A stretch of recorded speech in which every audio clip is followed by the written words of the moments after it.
y las obligas a pagar una multa compensatoria, que nunca va a ser suficiente. Chicos, aquí estamos un día más con un nuevo vídeo para nuestro canal de YouTube, en el que vamos a reaccionar a algo que no suelo reaccionar mucho, temas así más esotéricos, por así decirlo, de cosas de fantasmas extraterrestres, en este caso de extraterrestres, o por lo que podemos entender que es el misterio que lleva 2000 años sin respuesta, las líneas de Nazca. No sé cómo nos sorprenderá esta vez el señor detrás del enigma o el señor enigma, pero durito, durito esto, la verdad. Porque es de las cosas que en este nuevo canal no he reaccionado a cosas, lo dicho, a las cosas estas esotéricas. Entonces, Es 1900. si os apetece ver reacciones a vídeos desde cabeza, de doctops y cosas así, simplemente me lo dejáis aquí abajo en los comentarios que os estaré leyendo. Es 1939, y ahora mismo, un historiador estadounidense llamado Paul Kosok está sobrevolando el sur de Perú en una Kosok, hermano, Kosok, el apellido menos gringo que escucho en mi puta vida. pequeña avioneta, cuando de pronto ve algo que no entiende. Desde el aire, Kosok está viendo líneas trazadas en el suelo con una precisión que no encajan en un lugar como este. Estamos hablando de un desierto completamente plano, sin vegetación ni agua, que se extiende durante kilómetros en todas las direcciones. Y lo que tiene delante no son líneas al azar, es un colibrí de 96 metros de largo, dibujado con una sola línea continua que no se interrumpe en ningún momento. Y que eso es una locura, es tío. solo el principio. Que 96 metros, hermano, es que es una locura lo que mide. Porque ese colibrí es solo uno de los más de 70 animales y plantas que hay trazados en esta misma explanada. Hormigas, espiral... Un mono de 135 metros de envergadura con una Tía. cola en espiral de 5 vueltas perfectas. Un cóndor con 134 metros con las alas desplegadas. Qué locura, tío. Algunas de esas líneas rectas se extienden durante 9 kilómetros consecutivos sin desviarse ni un solo grado. La puta madre. Y todo esto cruzando baches y desniveles en un desierto donde el suelo alcanza los 60 grados de temperatura. ¿Cómo alguien, hace más de 2000 años, ha podido hacer esto sin satélites, aviones, ni ninguna forma de verlo desde arriba? ¿Por qué el tiempo no ha borrado los dibujos? ¿Quién? Eso es algo que yo siempre me he preguntado de... Ok, esos dibujos existen, pueden haber pruebas de que había en el pasado ese tipo de dibujos y tal, ¿no? Flow... ¿cómo se llama? Joder, esto...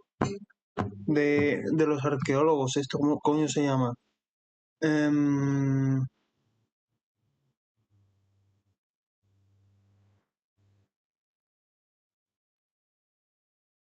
Fósiles, hermano, que no me salía la palabra. Puede haber restos fósiles, ¿no? De que había ese tipo de dibujo, pero hermano, después de 2000 años que sigan habiendo esos dibujos, hostia, ¿cómo han tenido que hacerlo, tío? Los hizo. Y sobre todo, ¿para qué? Otra pregunta, ¿para qué? Es el misterio de las líneas de Nazca. Para entender quiénes construyen las líneas de Nazca, hay que retroceder un poco más en el tiempo, porque la historia no empieza con los Nazca, empieza con los Paracas. La cultura Paracas existe en esta misma región del sur de Perú desde el año 800 a.C. hasta aproximadamente el 200 de nuestra era, y son, en muchos sentidos, una civilización extraordinaria. Producen los textiles más complejos de toda la América precolombina, Hostia, con técnicas muy bonitos, de tejido que ninguna otra cultura del continente consigue igualar. Son muy y bonitos, practican operaciones ¿verdad? quirúrgicas con una tasa de supervivencia del 80%. La puta madre, ¿eh? La transición entre ambas culturas ocurre a partir del año 200 a.C. El centro de actividad se desplaza hacia el río Grande de Nazca, y lo que nace es una civilización con algo muy poco habitual para su época. No tiene rey, capital administrativa ni poder centralizado. Se organizan en comunidades distribuidas por los valles, sin jerarquía. Y sin embargo son capaces de coordinarse durante cientos de años como una única sociedad. Los Nazca producen la cerámica más sofisticada de toda América, Muy con bonita, hasta 15 pigmentos distintos aplicados antes de la cocción, una técnica que ninguna otra cultura consigue replicar. Y los animales que aparecen en la cerámica son exactamente los mismos que aparecen en el suelo de la pampa: orcas con cuchillos, colibríes, monos, arañas. Esa coincidencia es la primera prueba sólida de que son ellos quienes construyen las líneas. El centro de su mundo no es una ciudad, es Kawachi. Kawachi está a 28 kilómetros de la actual ciudad de Nazca, y es el lugar más importante de toda su cultura. Cubre 24 kilómetros cuadrados y tiene más de 40 recintos ceremoniales. En el centro se levanta la gran pirámide. Es enorme, hermano, 24 kilómetros cuadrados, qué locura, ¿no? Para una ciudad. Pirámide de más de 30 metros, con un laberinto de pasadizos, escaleras y galerías. En plan, para a día de hoy pues puede ser poquito, pero coño, me vengo a referir en esa época, 24 kilómetros en una ciudad, estamos todos locos, tío. Pero aquí llega el dato que incomoda. Ni en Europa, los Nazca ¿sabes? entregan más de 150 cráneos trofeo como ofrenda en sus rituales. Joder. Durante décadas se asume que son cabezas de enemigos capturados en la guerra, pero un equipo de investigadores liderado por Kelly Knudson analiza los cráneos y descubre algo que nadie esperaba. Son locales, son miembros de su propia comunidad. Y eso nos dice mucho sobre lo que esta gente cree y lo que está dispuesta a hacer para sostener ese sistema de creencias. Y entonces, entre el año 500 y el 750 de nuestra era, todo se derrumba. Los Nazca empiezan a talar masivamente el huarango, el árbol que durante siglos ha sido la columna vertebral del ecosistema del desierto. El huarango fija nitrógeno en el suelo, protege el terreno de la erosión y modera el microclima. El bosque de huarango desaparece gradualmente, sustituido por cultivos de algodón y maíz, y lo que al principio parece una expansión agrícola razonable, rompe en algún momento el... Hermano, el algodón... es por cosas como esa la gente antes se moría de hambre un montón de veces, de veces no, de esto, de ¿cómo decirlo? De un montón de culturas, es que no me podía explicar bien. En un montón de culturas la explotación del algodón hizo muchas hambrunas, porque ¿qué pasa? Esto tarda unos meses, ¿no? En crecer. Vamos a poner 3 o 4 meses, no lo sé exactamente. O puede que incluso hasta 6, no lo sé. Pero, hostia, esos son 6 meses que tienes que cultivar esa planta y no cultivar comida. O sea, llegas a ser alguien pues súper importante, con muchísimo poder, ¿no? Como un comerciante o algo así, y mandas a hacer eso en tu terreno personal, pues no te va a costar nada, la verdad. ¿Por qué? Porque, coño, ya eres un comerciante, ganas dinero por otra parte, no vas a notar diferencia. Pero una persona de a pie, hermano, se morían de hambre. Porque claro, el algodón te podía costar muchísimo. Pero coño, ¿qué comías esos 6 meses? Y ya no solo tú, sino tu familia. Entonces, coño, eso hizo que muchísimas familias de la época se murieran literalmente de hambre. Porque con el esto de algodón es que no te lo puedes comer, es que la planta es incomible. Hay otras plantas que en esa época sí se podían llegar a comer, que a día de hoy no se hace. O sí en restaurantes de estos de alta cocina y cosas así. Pero el algodón no, hermano. La planta del algodón no se come. Ni la planta, ni la raíz, ni nada, tío. Entonces, por eso la gente antes se moría tanto de hambre también.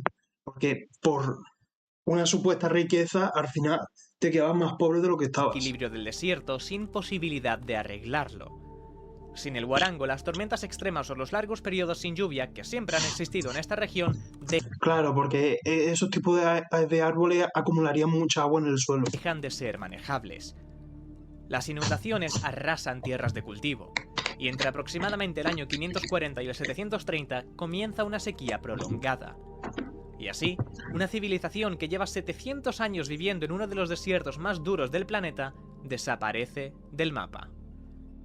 Así que ya sabemos lo básico. Los Nazca son una civilización organizada, con cerámica que nadie más sabe hacer y son capaces de coordinarse durante siglos. Pero aún así, no tienen tecnología moderna ni forma alguna de volar o de mirar el suelo desde arriba. Así, no tienen tecnología moderna ni forma alguna tiene una pegatina de Wolverine, tío. De volar o de mirar el suelo desde hostia, que vamos. arriba. Ni un método de medir distancias tan largas con ese nivel de precisión. Entonces, ¿cómo es posible que hayan podido trazar figuras de este tamaño y exactitud? Durante años, esa pregunta alimenta teorías extremas. En 1968, el escritor suizo Erich von Däniken publica Recuerdos del futuro y dedica un capítulo entero a las líneas de Nazca, con una propuesta que capte la atención de decenas de millones de personas. Él explica que las líneas en realidad son pistas de aterrizaje construidas para naves extraterrestres. Los trapecios son las pistas, los animales son marcadores de identificación. Von Daniken lo presenta como la única explicación que tiene sentido para figuras que solo se ven desde el cielo. Y pronto el libro se convierte en un fenómeno global. Pero la verdadera respuesta es mucho más simple. La Pampa Colorada no es un desierto de arena. Es una llanura cubierta por una capa de piedras oscuras, rocas pequeñas de óxido de hierro y manganeso que llevan miles de años acumulándose sobre la superficie hasta formar lo que los geólogos llaman el barniz del desierto. Debajo de esa capa oscura hay un suelo de grava y arcilla de color claro, y eso los Nazca lo ven. El método de construcción es, en el fondo, sencillo. Se retiran las piedras oscuras de la superficie y se apilan a los lados, dejando al descubierto el suelo claro de debajo. Eso es todo. Pero es que esa sigue dejando una pregunta y que es clave. ¿Para qué? No hay ¿Para qué van a hacer especiales eso? ni ningún proceso que requiera tecnología avanzada. Es simplemente una línea de contraste entre oscuro y claro que desde el suelo apenas se nota, pero que desde 400 metros de altura se convierte en un dibujo perfecto. Hasta ahí llega el trabajo de los Nazca. Lo demás lo hace el clima. El anticiclón del Pacífico Sur bloqueando las lluvias, vientos que barren la arena sin mover las piedras apiladas a los lados y el sol calentando el suelo. Eso explica por qué las líneas siguen ahí después de 2000 años, pero no explica la escala de lo que hay.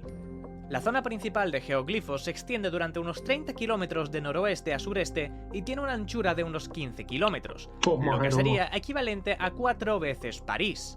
¡Hostia! Y ahí está Tú verás, colega. lo que de verdad no encaja.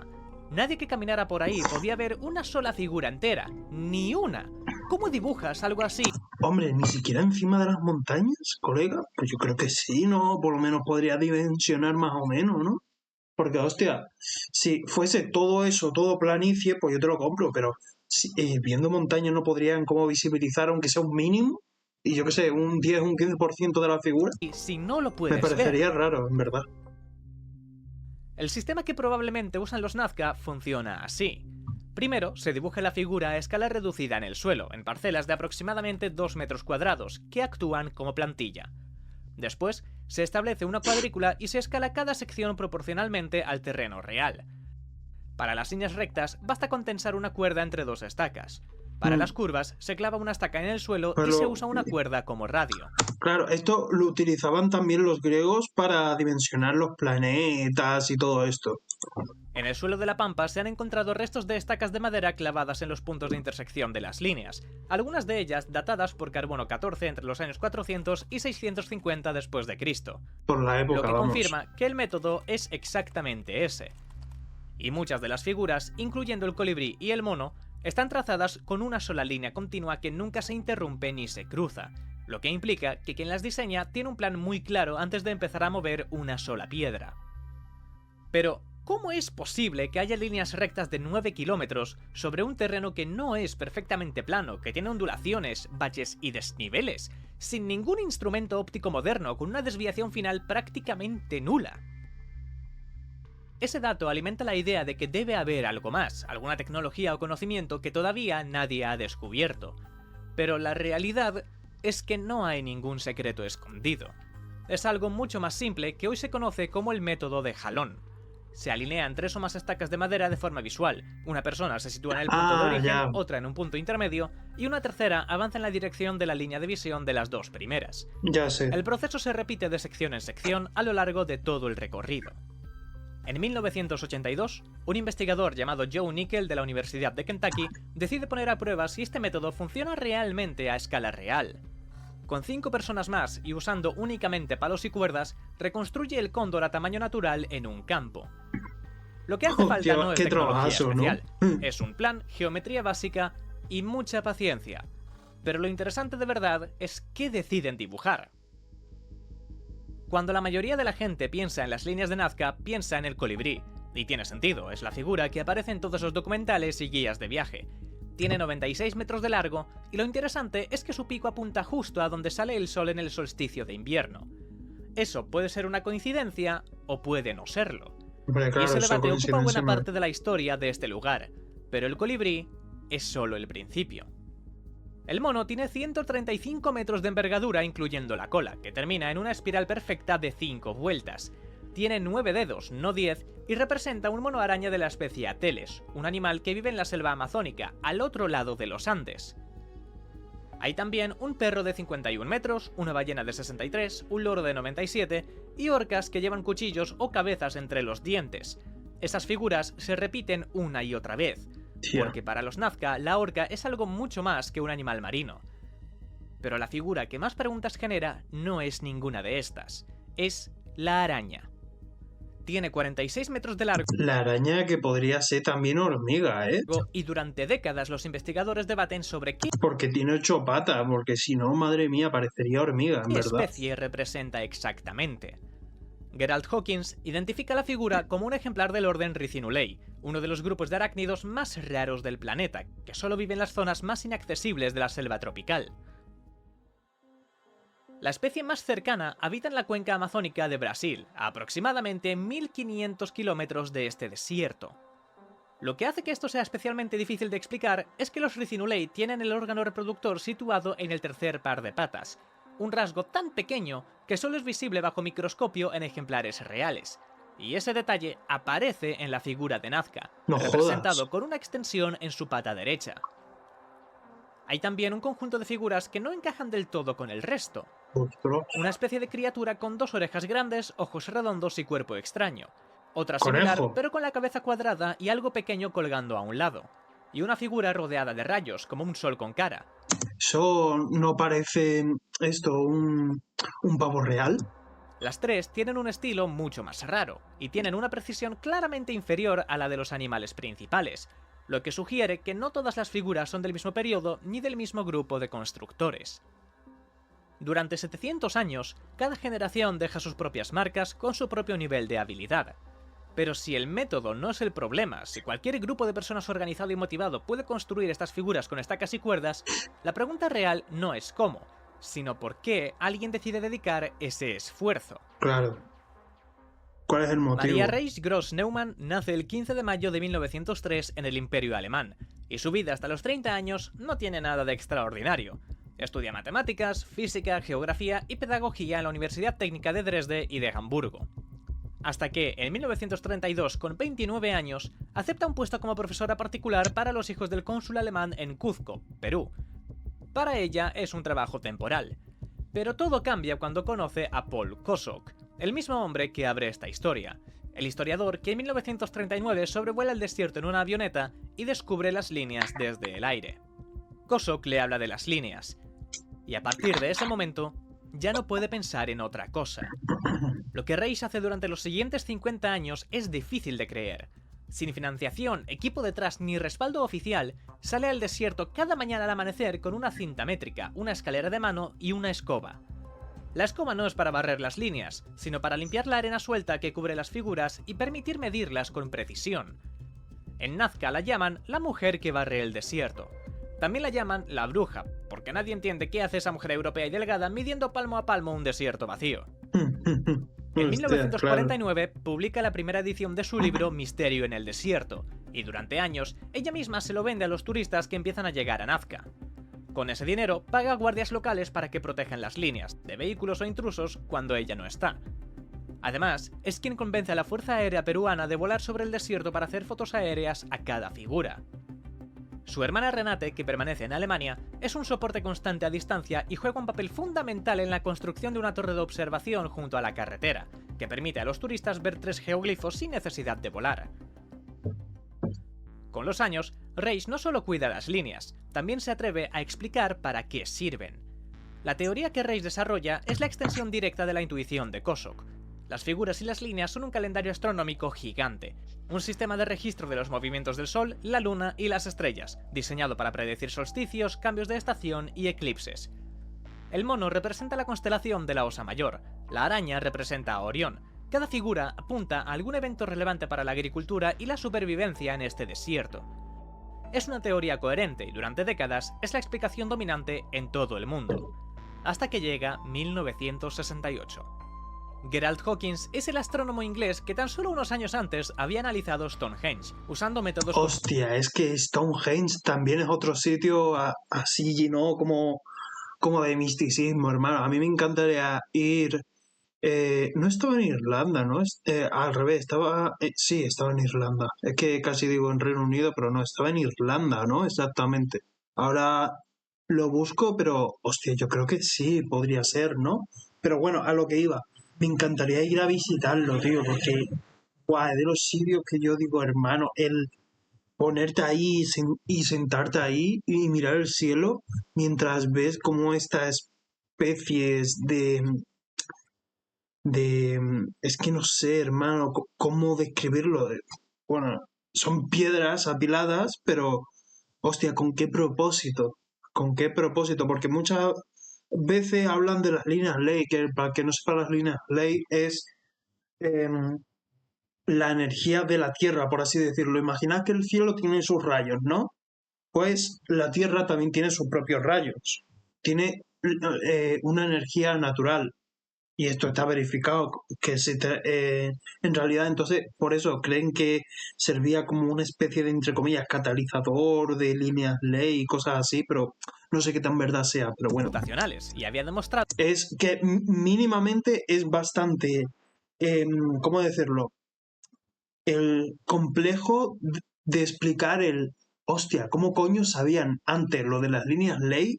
Que, coño, esto está verificado, que lo podéis buscar en Google, que existen de verdad, pero ¿cómo coño lo sabían antes? Porque que nosotros lo sepamos ahora con toda la tecnología que hay y todo eso, pues es lo más normal del mundo, pero ellos, cuando está datado esto, es una locura. que el monumento funcionaba como un observatorio astronómico. Es exactamente el tipo de investigador que debería confirmar la teoría de Reich. Hawkins aplica su mismo método a las líneas de Nazca, analiza 186 líneas y las compara con las posiciones históricas del Sol, la Luna y las estrellas más Ah, no, sí está en Inglaterra. Sí está en Inglaterra. Sí está en Inglaterra. Yo pensé que estaba en Irlanda. brillantes. No sé por qué. Y encuentra que solo 39 de esas 186 líneas coinciden con alguna posición astronómica relevante. Joder. Ese porcentaje, cuando se somete a análisis estadístico, no es mayor que el que daría el azar. En la práctica, Hostia. las líneas de Nazca no apuntan a nada en particular. Pero eso no resuelve el misterio, solo elimina una respuesta. El siguiente que lo intenta es Anthony Aveni. Desde los años 90, Aveni, de la Universidad de Colgate, documenta algo que los estudios anteriores habían pasado por alto. Las líneas rectas y los trapecios no están distribuidos de forma aleatoria. Hay más de 60 puntos en la Pampa, donde varias líneas se juntan en un mismo lugar, y la mayoría de esos centros coinciden con los puntos donde el agua subterránea cambia de dirección bajo tierra. La hipótesis de Aveni es que las líneas no están hechas para ser vistas, sino para ser caminadas, que son caminos utilizados en ceremonias colectivas relacionadas con el agua. En la región de Nazca llueve aproximadamente 20 minutos al año. El resto del tiempo, el cielo está despejado y el agua que necesitan para vivir viene de otra parte, de los ríos estacionales que bajan de los Andes y del agua subterránea que se acumula bajo el desierto. Los Nazca cultivan maíz, calabaza, judías y algodón, todos con riego. Sin agua no hay cosecha, sin cosecha no hay comunidad, y el suministro depende de lo que pasa en las montañas que están a cientos de kilómetros, algo que no pueden controlar. Cuando los ciclos del agua son suaves, los ríos llegan al valle y los cultivos sobreviven. Cuando son intensos, las inundaciones arrasan los canales de riego y destruyen en días lo que tardaron años en construir. Y cuando no llueve suficiente en la sierra, los ríos se secan antes de llegar. El agua no es un recurso más para los Nazca. Es lo que decide si sobreviven o no. Obviamente. Y no tienen forma de saber. Ya no solo para los Nazca, sino para todas las civilizaciones. Por eso los que se quedaban en las tierras, es decir, que no eran nómadas, pues siempre construían sus pueblos, sus ciudades y tal, en ríos o cerca de ríos. O, por ejemplo, ya me voy a ir ya más a la fantasía, hermano. Si vosotros veis los animes Isekai, las típicas ciudades estas amuralladas, dentro los parte un río. Porque claro, qué mejor sitio que alrededor de ese río. Cuándo va a llegar. Frente a eso, excavan una red de túneles bajo tierra, cavados a mano, que canalizan el agua de los acuíferos hasta la superficie mediante filtración. Pero hay alguien que lleva la relación con el agua todavía más lejos. En 1996, un investigador independiente llamado David Johnson visita Nazca como turista y empieza a fijarse en algo que nadie había entendido antes. Hay una correlación entre la posición de los geoglifos geométricos y las fuentes de agua subterránea del valle. Según su análisis, los trapecios señalan la ubicación de acuíferos, los zigzags marcan los límites donde el agua subterránea cambia de dirección y las líneas rectas indican el sentido del flujo. Las dos teorías encajan con algunos geoglifos, pero el problema es que ninguna explica el conjunto entero. En 2019, el equipo del profesor Masato Sakai... Hostia, un japonés. Pero, hostia, no hace mucho, hace 7 años. Entero. En 2019, el equipo del profesor Masato Sakai de la Universidad de Yamagata en Japón, en colaboración con IBM Research, empieza a aplicar inteligencia artificial al análisis de imágenes satelitales y fotografías de drones sobre la pampa de Nazca. El sistema utiliza una red entrenada con imágenes de geoglifos ya conocidos, para buscar patrones similares en lugares donde nadie ha encontrado nada. El primer resultado llega ese mismo año, un humanoide de 5 metros que lleva décadas en el suelo sin que nadie se diera cuenta. Y ese hallazgo lo cambia todo, porque si una figura ha estado allí escondida durante décadas, ¿cuántas más quedan? Hostia, en 2022, claro. El equipo encuentra cientos... Porque que haya encontrado ahora una no significa que no haya más, claro. Guau, chaval, hermano. 38 geoglifos nuevos en 2 años de trabajo.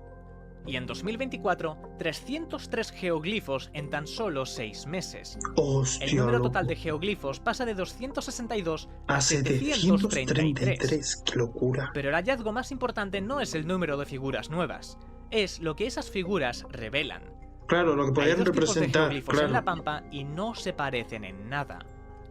Los primeros son los enormes, algunos de más de 90 metros. Son los famosos, el mono, la araña, el colibrí. Y hay un detalle que llama la atención. El 64% de estas figuras gigantes representan Son animales salvajes, pero luego humanos. Cóndores, arañas, ballenas, ninguno es un animal doméstico. Son criaturas del mundo salvaje, símbolos de algo mucho más grande. Y no aparecen repartidas al azar. Están concentradas en puntos muy concretos. Los mismos que hoy se reconocen como plazas rituales, lugares donde se juntaba mucha gente para celebrar ceremonias. Los segundos son justo lo contrario, geoglifos pequeños, de relieve de unos 10 metros. Y aquí, el 81,6% muestran algo completamente distinto. Personas. Figuras humanas y escenas de la vida cotidiana. Y no están concentrados, sino a lo largo de los senderos del desierto, colocados justo donde los ve cualquiera que cruce la explanada a pie. ¿Qué significa esto? ¿Por qué un mismo pueblo crea dos tipos de mensaje tan diferentes? Porque los Nazca han creado un sistema de comunicación a 2 niveles. Las grandes figuras de animales marcan los espacios sagrados. Las figuras pequeñas son mensajes para el que viaja solo, recordatorios de lo que significa el camino que está haciendo. Pero entonces, ¿a dónde van esos peregrinos?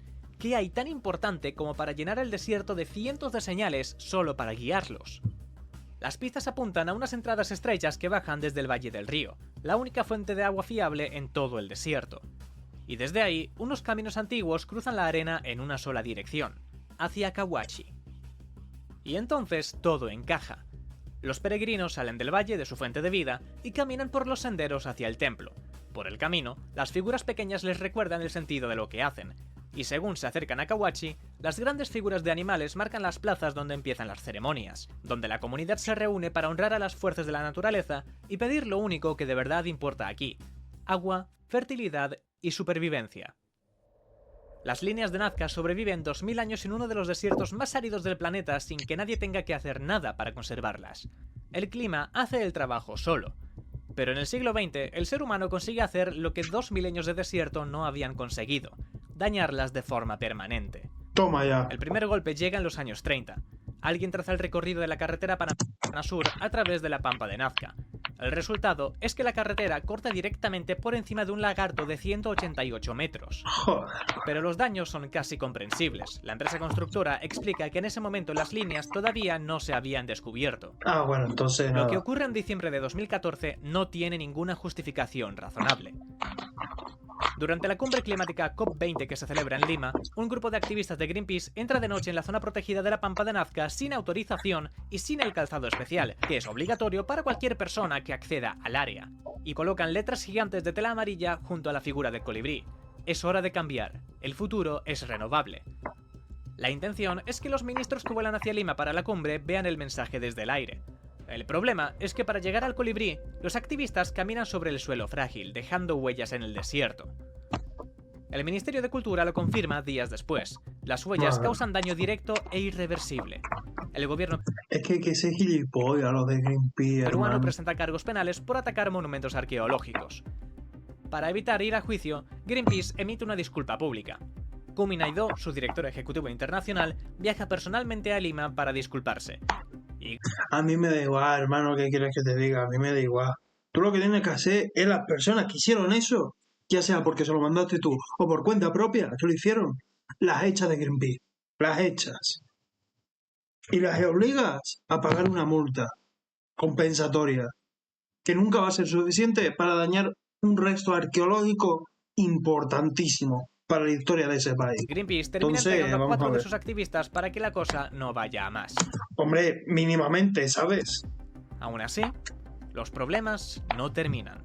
Toma, El no. 27 de enero de 2018, un camionero de 40 años llamado Jainer Jesús Flores ignora las señales de prohibición que delimitan la zona y conduce directamente sobre las líneas. Es que... Cuando las autoridades llegan al lugar, encuentran huellas profundas de neumáticos. Joder. 3 geoglifos quedan dañados.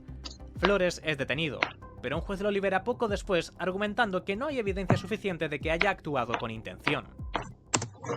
¿Perdona? O sea, ¿perdona? O sea, tú me estás diciendo a mí que la carretera esta recta, ¿no? Tú no la puedes seguir porque obviamente se te ha olvidado lo que es recto y lo que es curvo. Y te haces así... No tenía intención ninguna, no, ni mucho menos, ¿eh? Ni mucho menos. El juez, hermano, hostia, peor que los españoles, colega. ¿Esto qué coño es, tío? ¿Esto qué coño es? Madre mía. El marco legal existe sobre el papel. Las líneas de Nazca son Patrimonio de la Humanidad de la UNESCO desde 1994. Pero los recursos disponibles no están a la altura de lo que hay que proteger. El área cubre unas 75.358 hectáreas, lo que equivale a más de 7 veces la superficie de Barcelona. Hostia puta. El Ministerio de Cultura gestiona la vigilancia con un equipo reducido de vigilantes, cámaras de seguridad y patrullas. Aún así, las invasiones de terreno por parte de personas que buscan suelo para construir, turismo intrusivo y, por encima de todo, el cambio climático empiezan a alterar el equilibrio que las ha conservado. Lo que tardó 2 milenios en construirse puede desaparecer en un par de décadas si las condiciones que lo han preservado dejan de existir. Hombre, claro. Y entonces, la pregunta ya no será cómo las hicieron, ni cuándo. Será, ¿por qué no supimos cuidarlas? Cuidarlas. Literal, eso es con todo, hermano, eso es con todo, porque así es que recuerdo aquí en España las cuevas de Altamira o Altimira, no recuerdo el nombre exacto, pero que son cuevas donde hay muchos dibujos prehistóricos de estos típicos que puedes ver en las películas como de gente cazando animales, ¿no? Ese tipo de escenas que hacían en la época esa del Cromañón. Pues, coño, hay gente que no lo preservaba bien. Y yo entiendo de que eso pueda ser un escenario turístico muy bueno, yo te lo compro, de verdad, pero coño, con, con lo necesario, ¿no? Es decir, que haya limpiezas antes y después de salir, yo que sé, que te den como algún tipo de mono especial para que el CO2 no haga que se vean peor, cositas así, ¿no? Como lo que hay en la tecnología esta de los cuadros de no flash, no nada, de este tipo de cosas, pues lo mismo, pero con las estas de Altimira. Y hostia, no sé, creo que las implementaron al final, pero coño, ¿cuántos años llevan eso jodiéndolo, tío? ¿Cuántos años? No sé, pero hermano, el ser humano, dejémoslo así, el ser humano. Y bueno, chavales, espero que os haya gustado la relación, no tengo nada más que añadir, like y suscribir siempre se agradece. Chavales, estoy aquí en el final del vídeo simplemente para comentaros de que si queréis verme crecer como creador de contenido, lo único que tenéis que hacer son dos cosas: apoyar aquí el canal dando la suscripción y aquí apoyando el vídeo anterior con un me gusta y el comentario. Muchísimas gracias por el apoyo y ver el vídeo hasta el final y nos vemos. Chao, chao.